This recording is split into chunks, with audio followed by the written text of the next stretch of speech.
Chapter 106 of the Count of Monte Cristo by Alexandre Dumas. Chapter 106 Dividing the Proceeds.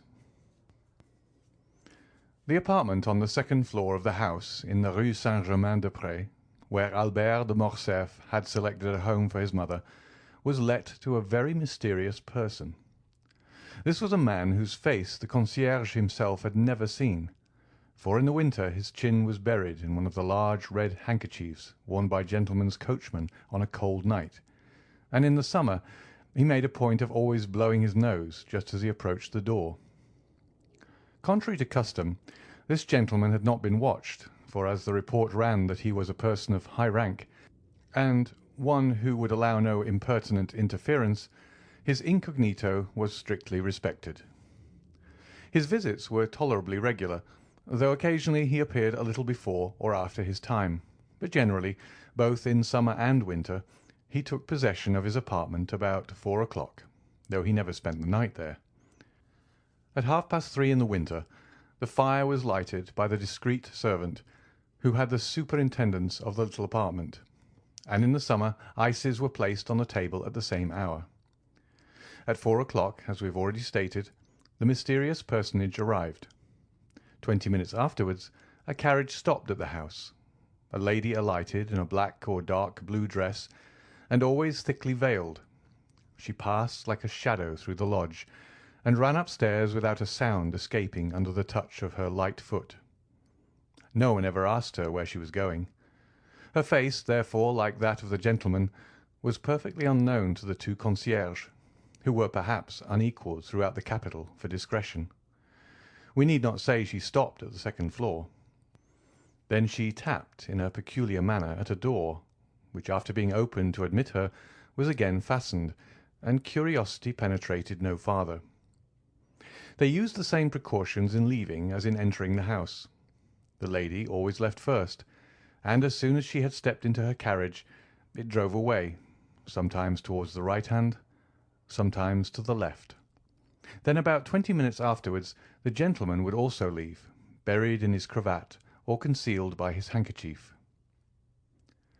The day after Monte Cristo had called upon Danglars, the mysterious lodger entered at 10 o'clock in the morning instead of 4 in the afternoon. Almost directly afterwards, without the usual interval of time, a cab arrived, and the veiled lady ran hastily upstairs.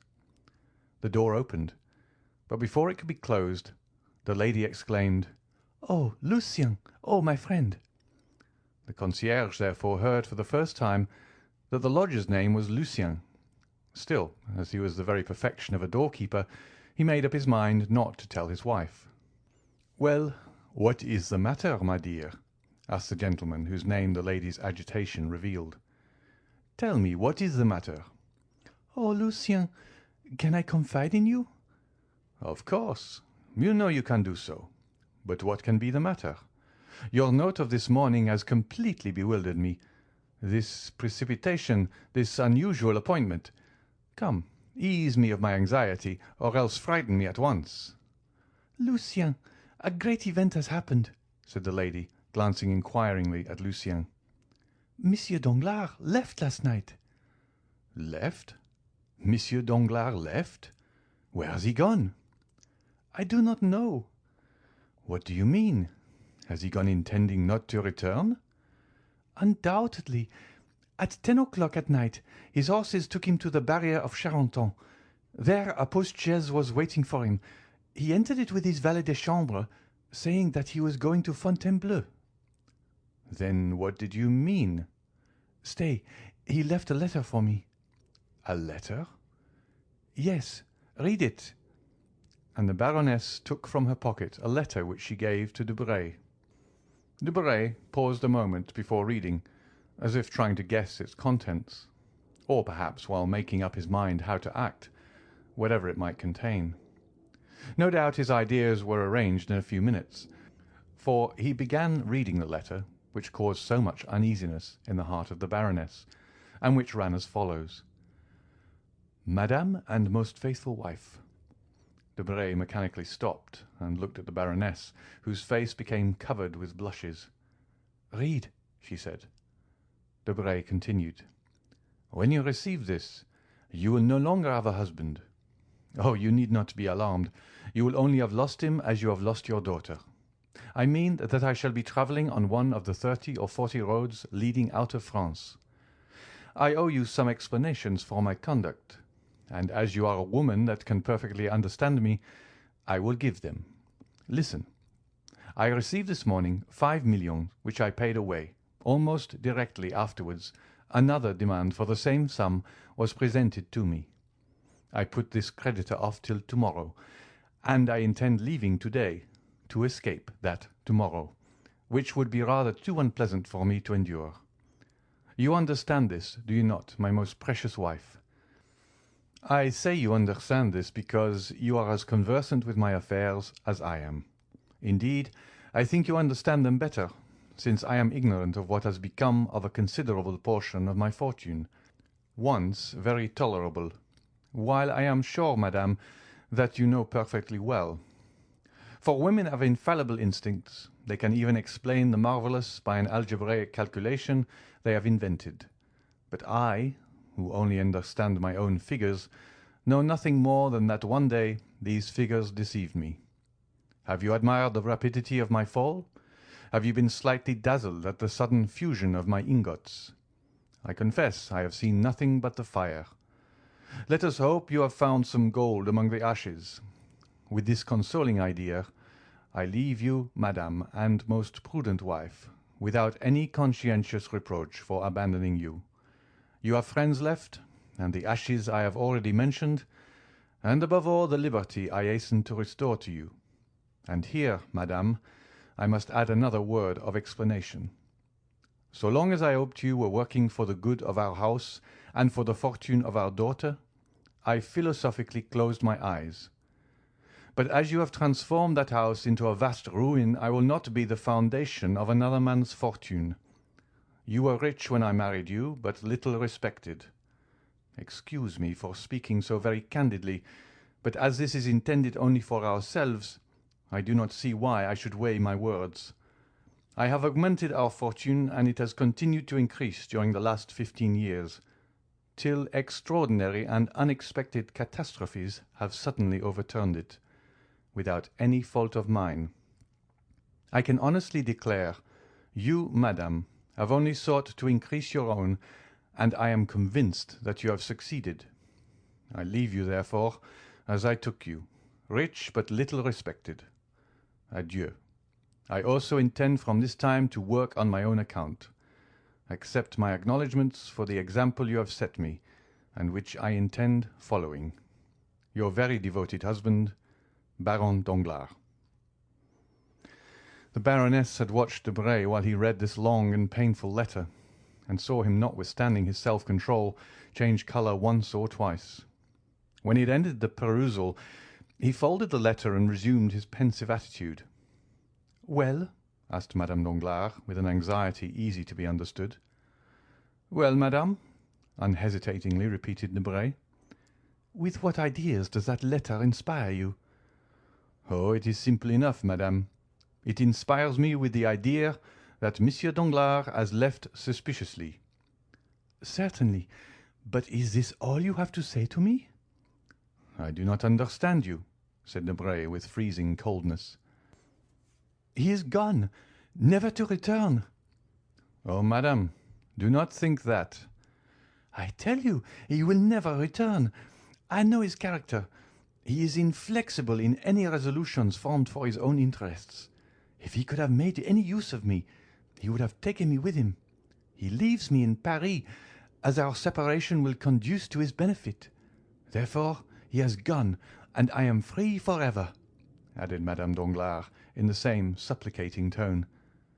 Debray, instead of answering, allowed her to remain in an attitude of nervous inquiry.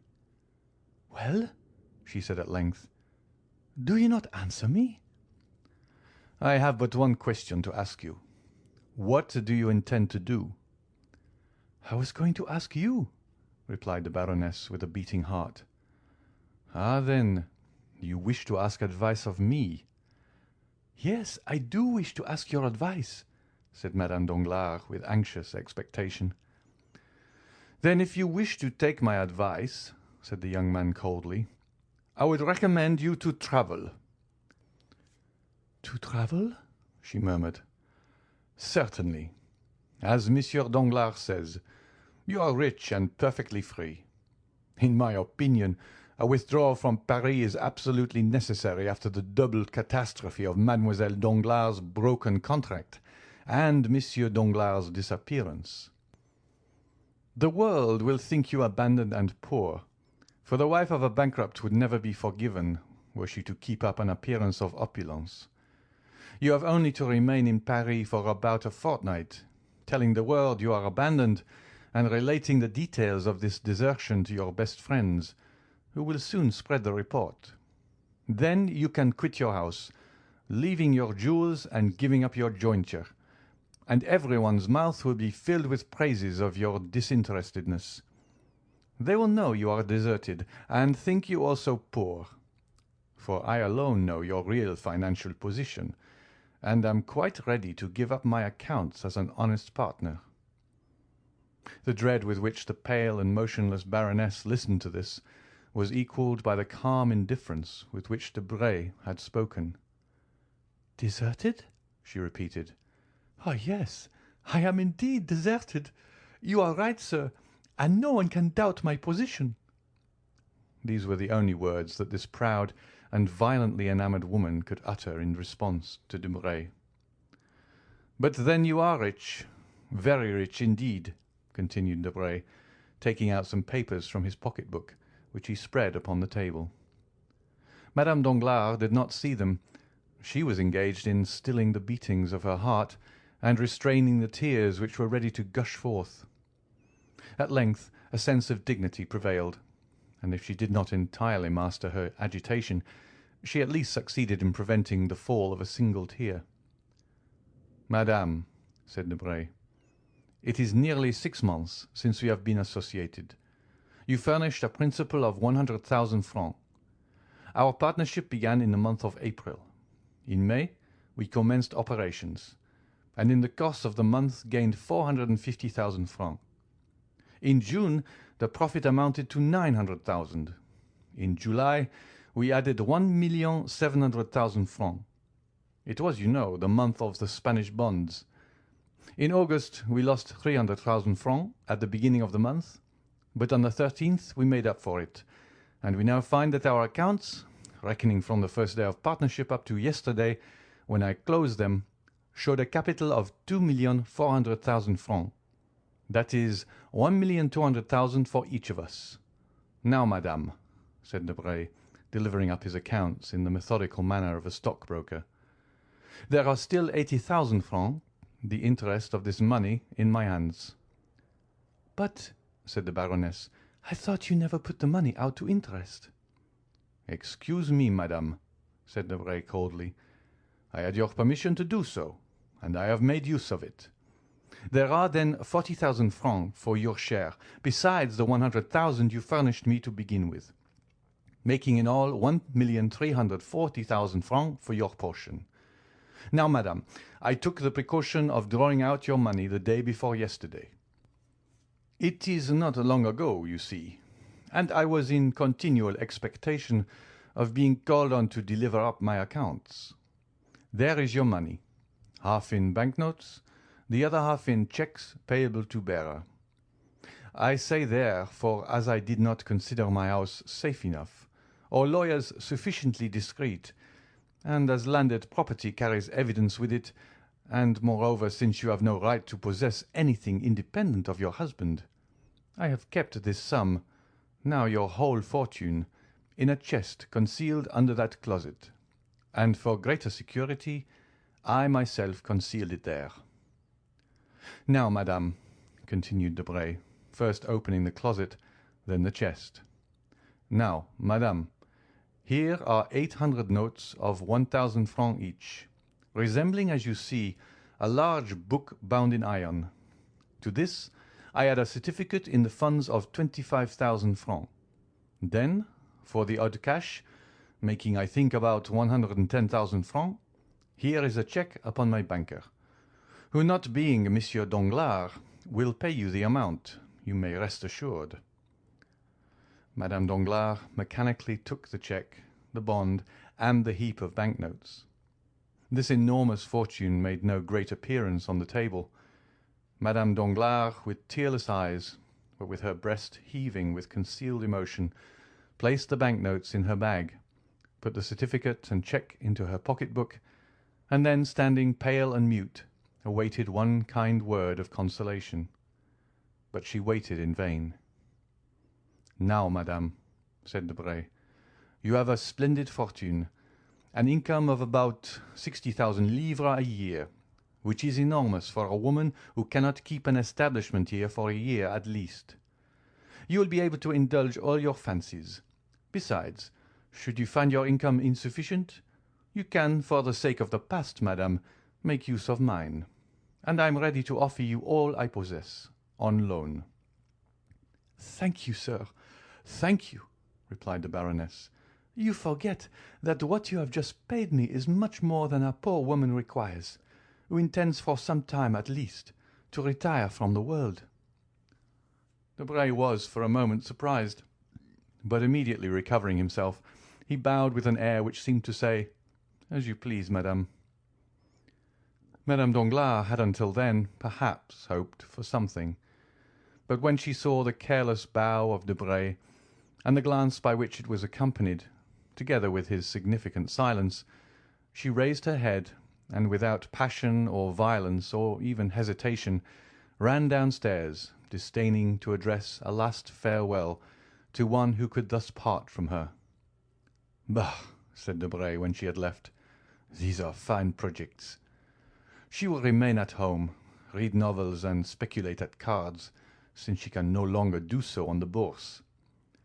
Then, taking up his account-book, he cancelled with the greatest care all the entries of the amounts he had just paid away. "I have 1,060,000 francs remaining," he said. "What a pity Mademoiselle de Villefort is dead. She suited me in every respect, and I would have married her." And he calmly waited until the 20 minutes had elapsed after Madame Danglars' departure before he left the house. During this time he occupied himself in making figures with his watch by his side. Asmodeus, that diabolical personage who would have been created by every fertile imagination if Lesage had not acquired the priority in his great masterpiece, would have enjoyed a singular spectacle if he had lifted up the roof of the little house in the Rue Saint-Germain-des-Prés while Debray was casting up his figures. Above the room in which Debray had been dividing 2,5 millions with Madame Danglars was another, inhabited by persons who have played too prominent a part in the incidents we have related for their appearance not to create some interest. Mercédès and Albert were in that room. Mercédès was much changed within the last few days. Not that even in her days of fortune she had ever dressed with the magnificent display which makes us no longer able to recognize a woman when she appears in a plain and simple attire. Nor, indeed, had she fallen into that state of depression where it is impossible to conceal the garb of misery. No, the change in Mercédès was that her eye no longer sparkled, her lips no longer smiled, and there was now a hesitation in uttering the words which formerly sprang so fluently from her ready wit. It was not poverty which had broken her spirit. It was not a want of courage which rendered her poverty burdensome. Mercédès, although deposed from the exalted position she had occupied, lost in the sphere she had now chosen, like a person passing from a room splendidly lighted into utter darkness, appeared like a queen fallen from her palace to a hovel, and who, reduced to strict necessity, could neither become reconciled to the earthen vessels she was herself forced to place upon the table, nor to the humble pallet which had become her bed. The beautiful Catalan and noble Countess had lost both her proud glance and charming smile, because she saw nothing but misery around her. The walls were hung with one of the grey papers which economical landlords choose as not likely to show the dirt. The floor was uncarpeted. The furniture attracted the attention to the poor attempt at luxury, Indeed, everything offended eyes accustomed to refinement and elegance. Madame de Morcerf had lived there since leaving her house. The continual silence of the spot oppressed her. Still seeing that Albert continually watched her countenance to judge the state of her feelings, she constrained herself to assume a monotonous smile of the lips alone, which contrasted with the sweet and beaming expression that usually shone from her eyes, seemed like moonlight on a statue, yielding light without warmth. Albert, too, was ill at ease. The remains of luxury prevented him from sinking into his actual position. If he wished to go out without gloves, his hands appeared too white. If he wished to walk through the town, his boots seemed too highly polished. Yet these two noble and intelligent creatures, united by the indissoluble ties of maternal and filial love, had succeeded in tacitly understanding one another and economizing their stores, and Albert had been able to tell his mother, without extorting a change of countenance, "Mother, we have no more money." Mercédès had never known misery. She had often in her youth spoken of poverty, but between want and necessity, these synonymous words, there is a wide difference. Amongst the Catalans, Mercédès wished for 1,000 things, but still she never really wanted any. So long as the nets were good, they caught fish, and so long as they sold their fish, they were able to buy twine for new nets. And then, shut out from friendship, having but one affection which could not be mixed up with her ordinary pursuits, she thought of herself, of no one but herself. Upon the little she earned she lived as well as she could. Now there were two to be supported, and nothing to live upon. Winter approached. Mercédès had no fire in that cold and naked room. She who was accustomed to stoves which heated the house from the hall to the boudoir. She had not even one little flower, she whose apartment had been a conservatory of costly exotics. But she had her son. Hitherto the excitement of fulfilling a duty had sustained them. Excitement, like enthusiasm, sometimes renders us unconscious to the things of earth.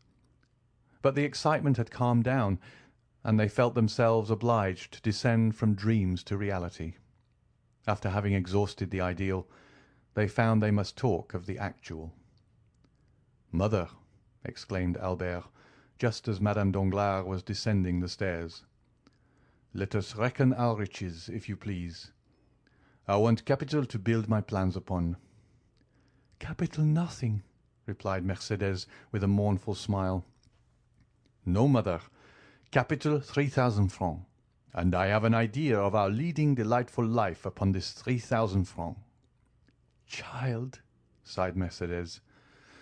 "Alas, dear mother," said the young man, "I have unhappily spent too much of your money not to know the value of it.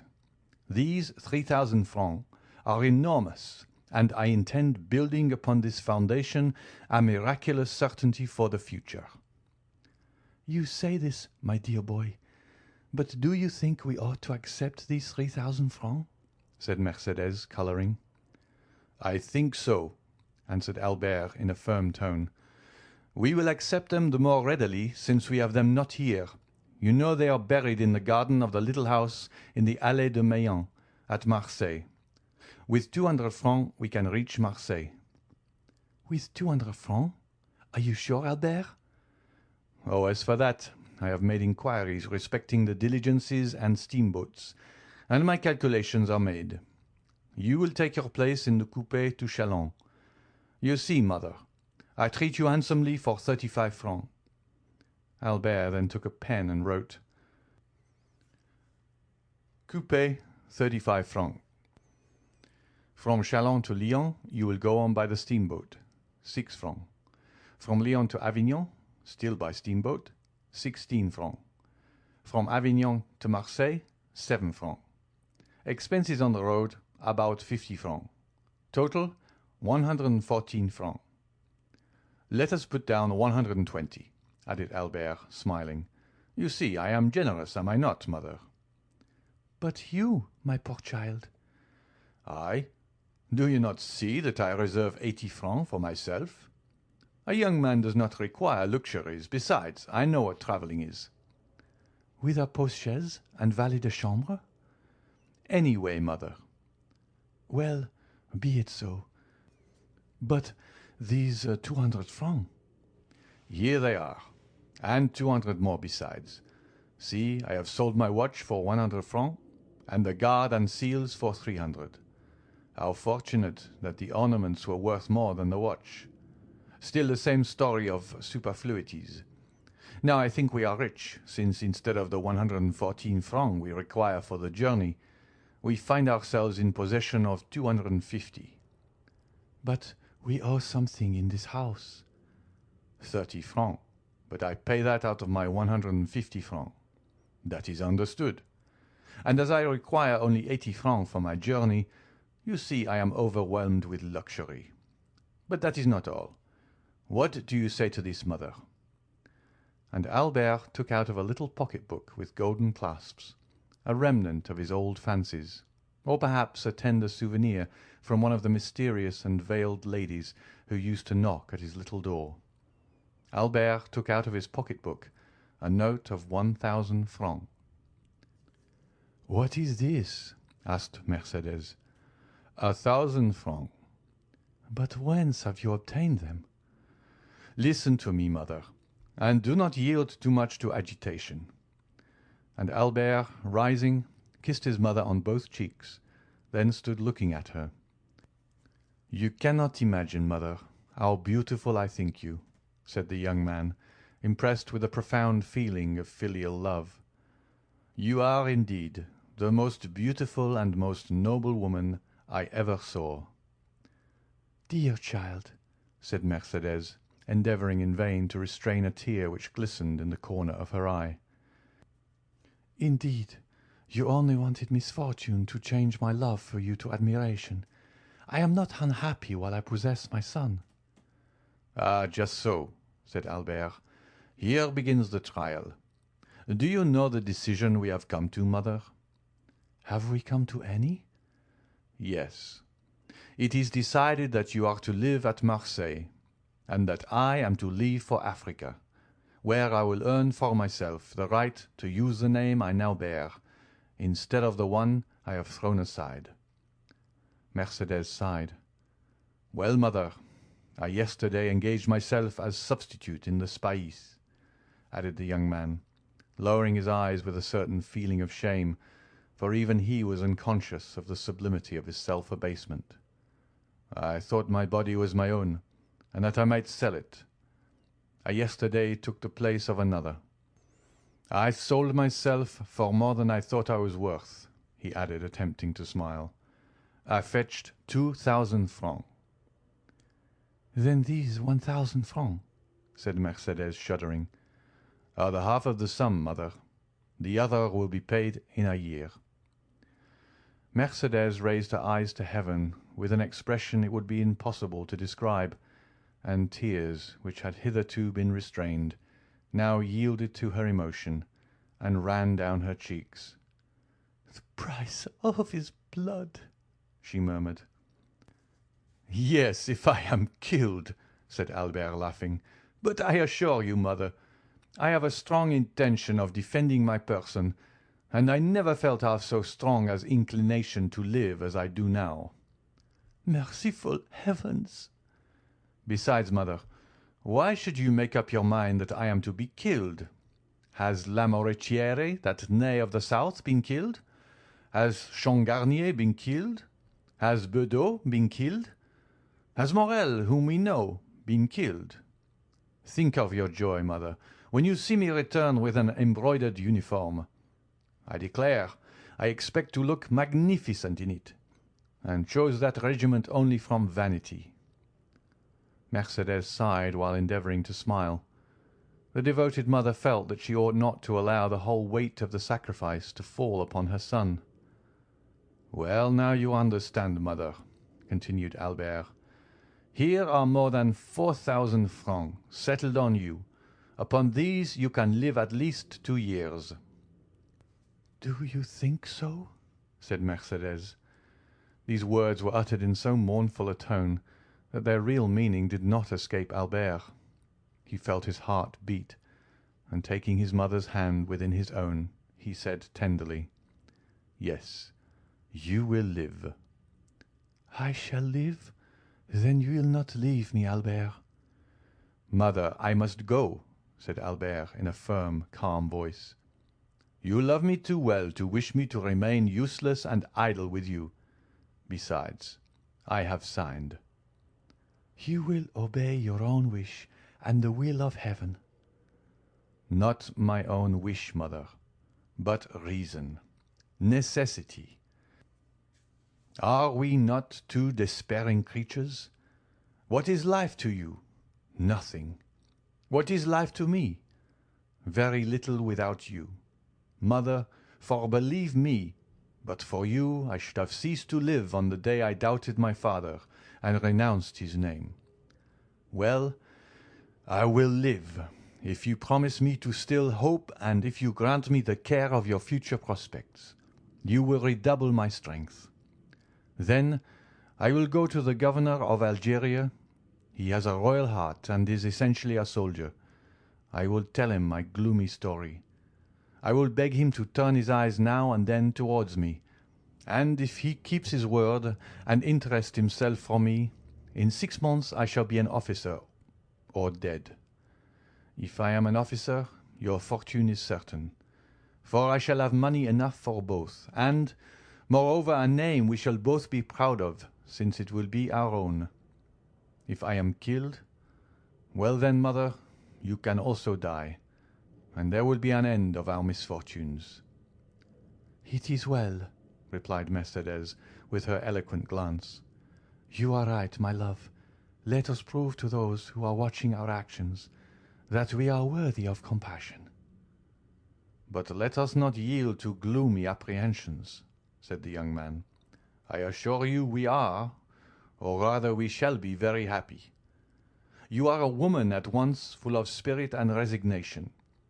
I have become simple in my tastes, and am without passion, I hope. Once in service, I shall be rich. Once in Monsieur Dantès' house, you will be at rest. Let us strive, I beseech you, let us strive to be cheerful." "Yes, let us strive, for you are to live and to be happy, Albert." "And so our division is made, mother," said the young man, affecting ease of mind. "We can now part. Come, I shall engage your passage." "And you, my dear boy?" "I shall stay here for a few days longer. We must accustom ourselves to parting. I want recommendations and some information relative to Africa. I will join you again at Marseille." "Well, be it so. Let us part," said Mercédès, folding around her shoulders the only shawl she had taken away, and which accidentally happened to be a valuable black cashmere. Albert gathered up his papers hastily, rang the bell to pay the 30 francs he owed to the landlord, and offering his arm to his mother, they descended the stairs. Some one was walking down before them, and this person, hearing the rustling of a silk dress, turned around. "Debray," muttered Albert. "You, Morcerf," replied the secretary, resting on the stairs. Curiosity had vanquished the desire of preserving his incognito, and he was recognized.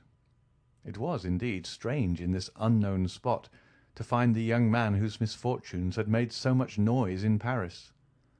"Morcerf," repeated Debray.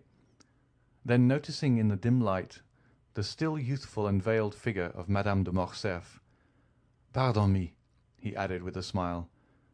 "I leave you, Albert." Albert understood his thoughts.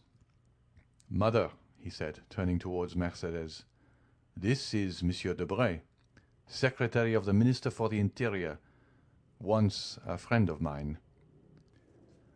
"How once?" stammered Debray. What do you mean?" "I say so, Monsieur Debray, because I have no friends now, and I ought not to have any. I thank you for having recognized me, sir." Debray stepped forward and cordially pressed the hand of his interlocutor. "Believe me, dear Albert," he said, with all the emotion he was capable of feeling, "believe me, I feel deeply for your misfortunes, and if in any way I can serve you, I am yours." "Thank you, sir," said Albert, smiling. "In the midst of our misfortunes, we are still rich enough not to require assistance from anyone. We are leaving Paris, and when our journey is paid, we shall have 5,000 francs left." The blood mounted to the temples of Debray, who held 1,000,000 in his pocket-book, and unimaginative as he was, he could not help reflecting that the same house had contained two women, one of whom, justly dishonoured, had left it poor, with 1,500,000 francs under her cloak, while the other, unjustly stricken, but sublime in her misfortune, was yet rich with a few deniers. This parallel disturbed his usual politeness. The philosophy he witnessed appalled him. He muttered a few words of general civility, and ran down the stairs. That day the minister's clerks and the subordinates had a great deal to put up with from his ill humour.